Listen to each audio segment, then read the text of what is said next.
Hello friends, स्वागत है आपके अपने यूट्यूब चैनल मैथ्स ओपन में। मैं हूं राकेश साहू। आज इस वीडियो में RRB NTPC under graduate CBT 1 यानी 13 अगस्त 2025 को जो पेपर हुआ है उसका पार्ट 2 इसमें क्वेश्चन कराने वाले हैं। तो इसमें से कुछ क्वेश्चन मैंने पहले पार्ट में करवाया था, तो कुछ क्वेश्चन ये दूसरे पार्ट में है। तो इसका पहला क्वेश्चन है, कह रहा है कि 23 छात्रों की एक कक्षा में कह रहा है कि 30 छात्रों की एक कक्षा ने एक परीक्षा दी। 12 छात्रों का औसत अंक 70 है। 12 छात्रों का औसत अंक 70 है और शेष का 64 है। कक्षा का औसत अंक क्या है? कक्षा का औसत अंक क्या है? अभी मैंने कराया था जिसमें से लाइट चली गई थी और जिसकी वजह से मुझे ये दोबारा समझाना पड़ रहा है। तो हमने सवाल किया था, तो इसको हम समझा देते हैं। कह रहे कि 30 छात्रों की एक कक्षा ने एक परीक्षा दी। इसमें से 12 छात्रों का औसत अंक 70 है। 12 छात्रों का औसत अंक 70 है, तो ये छात्रों की संख्या 12 हो गई, जिनका जो औसत अंक है वो 70 हमने यहाँ लिख दिया। फिर कह रहा है कि शेष का 64 है। अब 30 में से 12 छात्र निकाल देंगे तो बचेंगे 18 छात्र। 18 छात्रों का जो औसत है वो 64 दे रखा है। तो हमने क्या है, यहाँ पे जो छात्रों की संख्या दे रखी है इसको हमने छोटा करने के लिए दोनों को काट दिया 6 से। तो 6 3 18 3 बार, 6 दूनी 12 2 बार।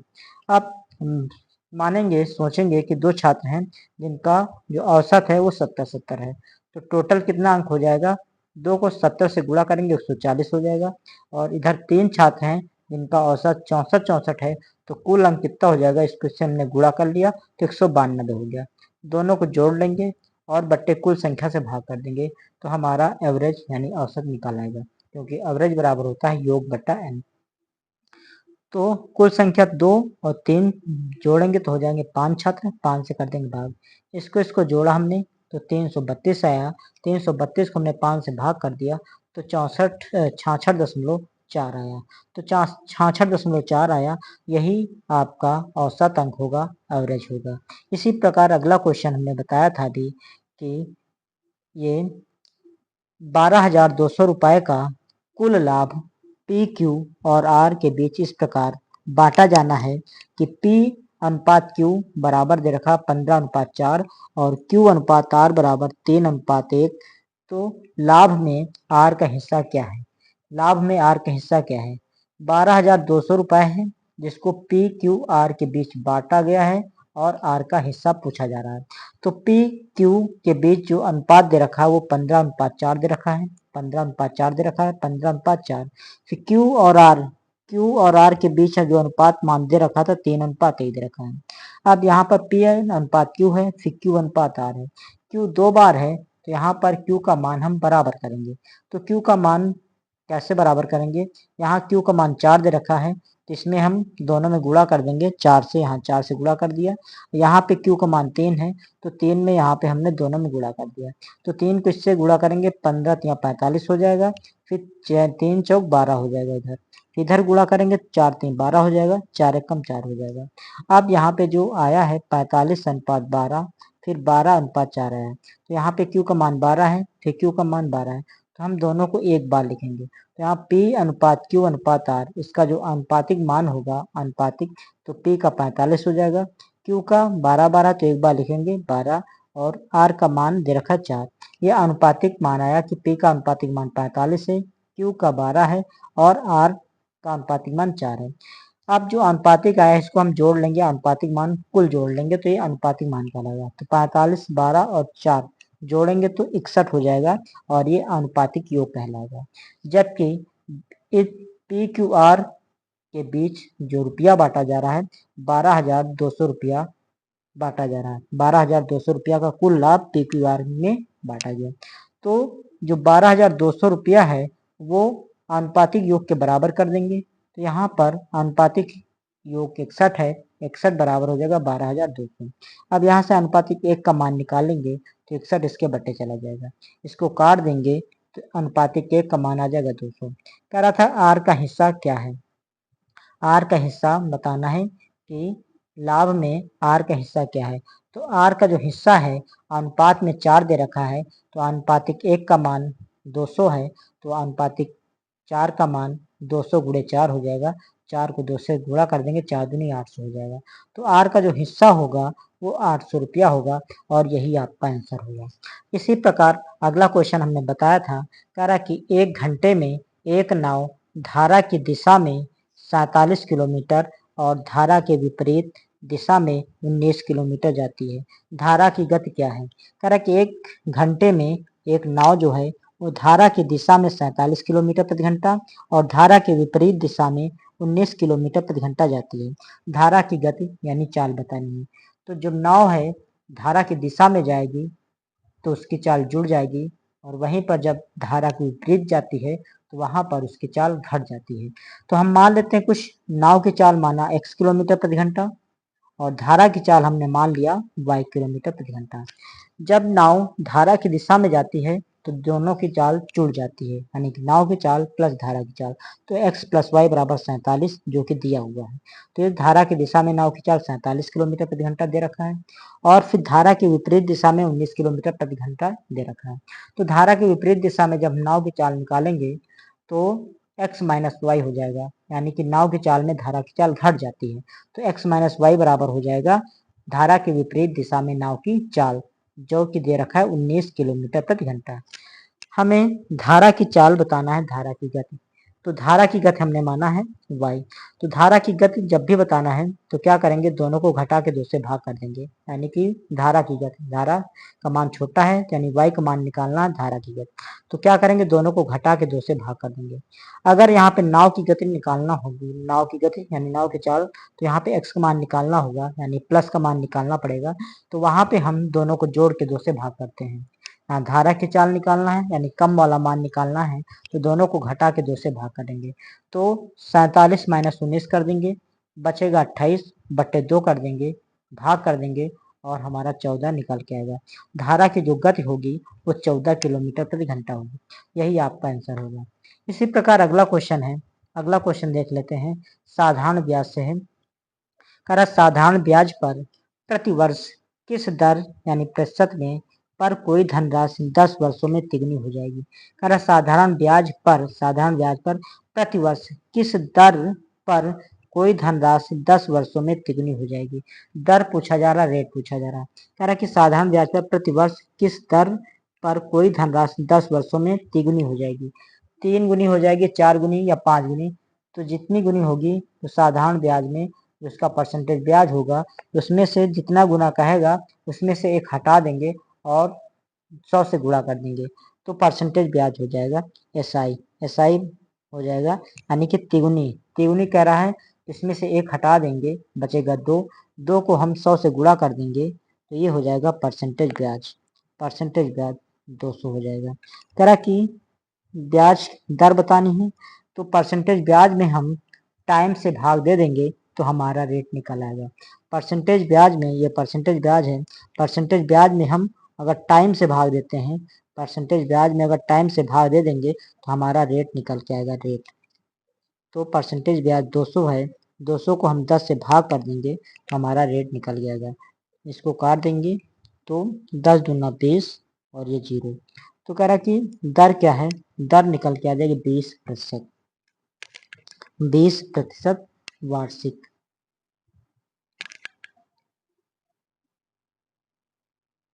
20% वार्षिक ये हमारी दर निकल के आ जाएगी और यही आपका आंसर होगा। तो जब भी ऐसे क्वेश्चन आते हैं कि 3 गुनी हो जाएगी या 4 गुनी हो जाएगी साधारण ब्याज में, उसमें से हम एक हटा देंगे, 2 बचेगा, 2 को 100 से गुणा कर देंगे, 200 हो जाएगा, तो ये परसेंटेज ब्याज हो जाएगा, एसआई हो जाएगा। इसमें रेट निकालना है तो परसेंटेज ब्याज में टाइम से भाग दे देंगे तो रेट पता चल जाएगा, जो कि होगा 20%। यही आपका आंसर होगा। इसी प्रकार अगला क्वेश्चन है, अगला क्वेश्चन देख लेते हैं। कह रहा 3 संख्याओं का जो औसत है 154 है। पहली संख्या दूसरी की दुगनी है और दूसरी संख्या तीसरी की दुगनी है, पहली संख्या क्या है। तो कह रहा 3 संख्याओं का औसत 154 है, पहली संख्या दूसरी की दुगनी और दूसरी संख्या तीसरी की दुगनी। मान लेते पहली संख्या ये है, दूसरी संख्या ये है और तीसरी संख्या ये है। तो हम इसको प्रश्न के अनुसार इसको हल करते हैं। कह रहे 3 संख्याओं का जो औसत दे रखा है 154 है, पहली संख्या दूसरी की दुगनी है और दूसरी संख्या तीसरी की दुगनी है, तीसरी की दुगनी। तो तीसरी संख्या हम मान लेते हैं 1। अब कह रहा है दूसरी संख्या तीसरी की दुगनी है, जो दूसरी है तीसरी की दुगनी है तो इसका दोगुना हो जाएगा 2, ये दूसरी संख्या निकल आ जाएगी। और जब कह रहा पहली संख्या दूसरी की दुगनी है तो पहली संख्या है दूसरी की 2 गुना, इसका 2 गुना 4 हो जाएगा। तो पहली संख्या 4 हो जाएगी, दूसरी संख्या 2 हो जाएगी, तीसरी संख्या 1 हो जाएगी। ये अनुपात में हम मान लेते हैं कि पहली संख्या 4, दूसरी संख्या 2, तीसरी संख्या 1। अब इसको हम ये अनुपातिक योग कराते हैं। अनुपातिक योग, अनुपातिक योग, अनुपातिक योग 4 2 6 6 1 7 हो जाएगा। कर तीन संख्याओं का जो औसत है 154 है। तीन संख्याओं का औसत 154, तो तीनों संख्याओं का हम योग निकाल लेते हैं। तीनों संख्याओं का योग, तीनों संख्याओं का योग, योग बराबर होता है एवरेज इंटू एन। योग बराबर होता है एवरेज इंटू एन। तो एवरेज यानी औसत दे रखा है 154 गुणे एन, एन मतलब संख्याएं, 3 दे रखा है, 3 से गुणा करेंगे तो 3 चौक 12, 3 चौक 12 के 2 हासिला 1, 3 पचे 15, 15 एक 16, 6 हासिला 1, 3 एकम 3 एक 4, 462। ये तीन संख्याओं का योग हो गया। जबकि तीनों संख्याओं का जो आनुपातिक योग है 7, ये दोनों हम बराबर कर देंगे। आनुपातिक योग 7 है जबकि योग रियल में कितना है 462, दोनों बराबर कर देंगे। अब यहाँ से हम आनुपातिक 1 का मान निकालेंगे, 1 का मान निकालेंगे तो 462 बट्टे हो जाएगा 7। इसको हम भाग कर देंगे 7 से, तो 7 छंग 42, 7 छंग 42, 6 बार 7 छंग 42, बचेगा 4, फिर 7 छंग 42, 66 आ जाएगा। आनुपातिक 1 का मान आ गया 66। आनुपातिक 1 का मान आया 66।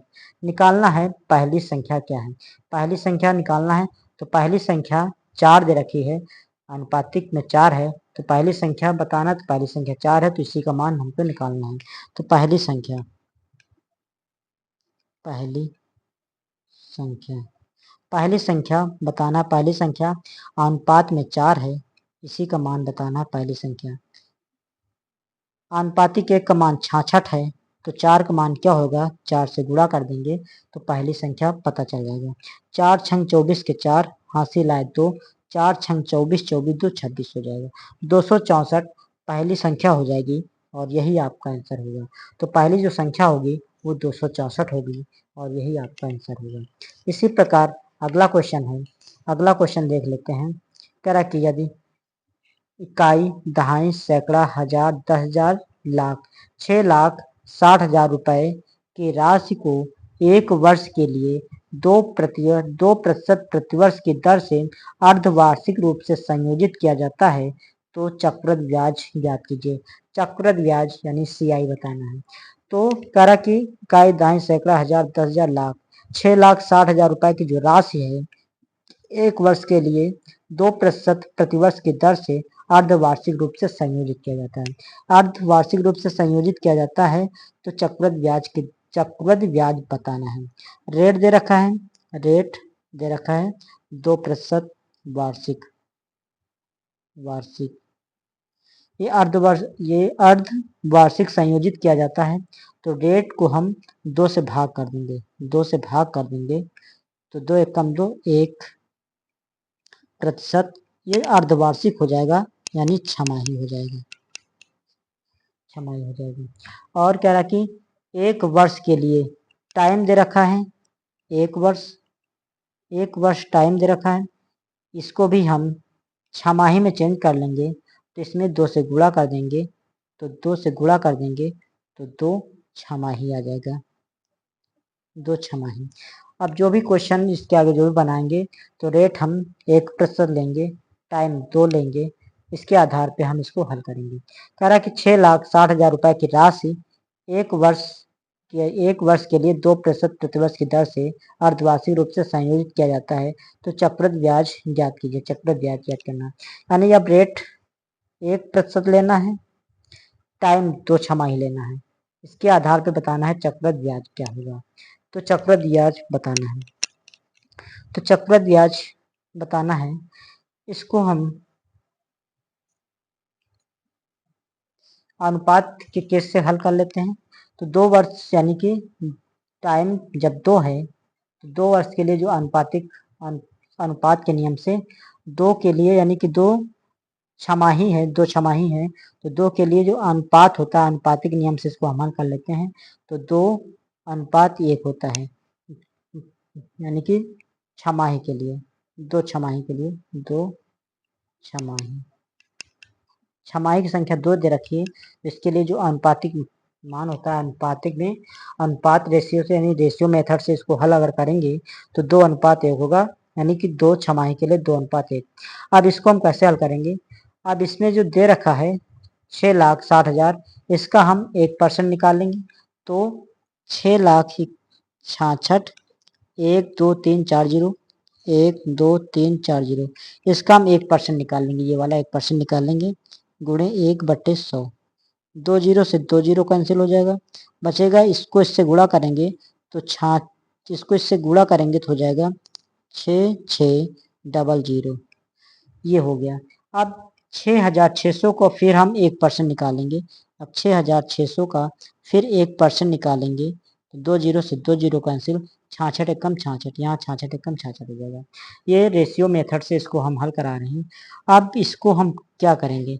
इसको हम गुणा कर लेंगे, इसको गुणा करेंगे फिर जोड़ लेंगे तो 2 जीरो का 0 हो जाएगा, फिर 2 जीरो का 0, 2 छः 12, 2 छः 12 13 हो जाएगा। इसको गुणा करेंगे 66 एकम 66 हो जाएगा। अब दोनों को जोड़ लेंगे तो हमारा चक्रवृद्धि ब्याज निकल आ जाएगा। अब दोनों को हम जोड़ लेंगे तो 13,200 में 66 जोड़ेंगे हो जाएगा 13,266।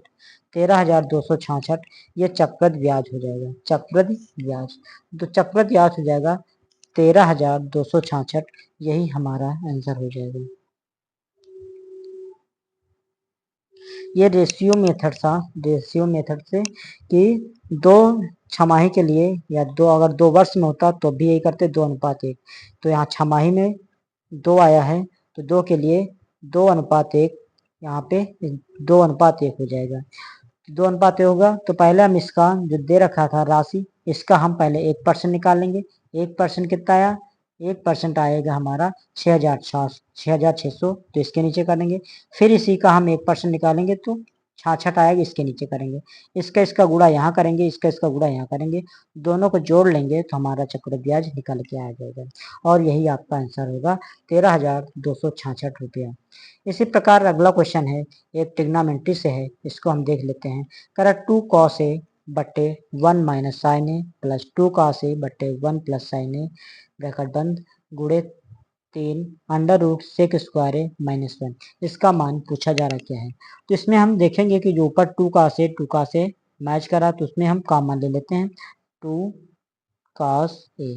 2 cos A कॉमन ले लेंगे तो क्या बचेगा? ऊपर बचेगा 1 बट्टे 1 माइनस साइन ए और प्लस 1 बट्टे 1 प्लस साइन ए, इतना बच जाएगा गुणे 3 under root sec square A minus 1, sec square A minus 1, तो 2 cos A। अब इसको हम क्या करेंगे? एलसीएम लेके हल कर लेंगे। एलसीएम इधर लेंगे तो 1 माइनस साइन ए, दूसरे ब्रैकेट में 1 प्लस साइन ए, ये एलसीएम हो जाएगा। अब इससे ये कट जाएगा, इससे गुणा करेंगे तो 1 प्लस साइन ए हो जाएगा, 1 प्लस साइन ए, फिर प्लस 1 प्लस साइन ए से 1 प्लस साइन ए कट जाएगा, बचेगा 1 minus sine A. 1 minus sine ए को वंश करेंगे तो 1 माइनस साइन ए आ जाएगा, फिर गुणे 3 under root sec square A minus 1, sec square A minus 1, इसका जो सूत्र होता है sec square minus 1 tan square theta होता है। tan स्क्वायर थीटा बराबर होता है sec square theta minus 1। tan square theta बराबर होता है सेक स्क्वायर थीटा माइनस 1, तो इसके स्थान पे हम कर देंगे tan स्क्वायर थीटा, थीटा यानी ए। अब इसको हम हल करते हैं तो 2 cos A 1 plus sine A 1 minus sine A, sine A minus sine A plus cancel 1 1 हो जाएगा 2 बट्टे यहाँ पे है 1 minus sine A 1 plus sine ए। तो ये लिखा हुआ ए स्क्वायर माइनस बी स्क्वायर का सूत्र लिखा हुआ। तो ए स्क्वायर माइनस बी स्क्वायर होता है एक ब्रेकर में ए प्लस बी, दूसरे में होता है ए माइनस बी। तो ये A square minus B square के रूप में लिखा हुआ है। तो यहाँ पर ए की जगह 1 ए का स्क्वायर माइनस हो जाएगा बी स्क्वायर, बी की जगह साइन, तो साइन का स्क्वायर हो जाएगा। इधर 3 अंडर रूट tan स्क्वायर है, तो tan स्क्वायर से रूट हटेगा तो अंडर रूट यानी कि स्क्वायर से रूट हट जाएगा, तो यहाँ पे बचेगा सिर्फ tan ए आ जाएगा। अब 2 cos ए यहाँ पे 2 है बटे 1 को 2 बार करेंगे 1 ही आएगा, साइन स्क्वायर ए है तो 1 माइनस साइन स्क्वायर होता है cos स्क्वायर ए, cos स्क्वायर है क्योंकि cos स्क्वायर थीटा बराबर होता है 1 माइनस साइन स्क्वायर थीटा, तो इसके स्थान पर हो जाएगा cos स्क्वायर ए हो जाएगा गुणे 3 गुणे tan ए। अब यहाँ पर करेंगे क्या, cos से cos एक कट जाएगा तो बचेगा 2 दूनी 4, 2 दूनी 4, यहाँ पे क्या बचा, यहाँ पे 2 दूना 4, 2 दूना 4 हो गया, इसके गुणे में कुछ नहीं तो 1 लिख सकते हैं, 2 दूना 4 हो जाएगा 4, और यहाँ पे 1 बट्टे नीचे cos बचा हुआ है, इसको ऐसे लिख सकते हैं गुणे 3 गुणे tan ए। अब इसको हम क्या करेंगे, 3 को इससे गुणा करेंगे, 3 चौक 12 हो जाएगा 12, 1 अपान cos सेक होता है, सेक हो जाएगा, इधर tan है तो tan नहीं हो जाएगा, tan ए हो जाएगा।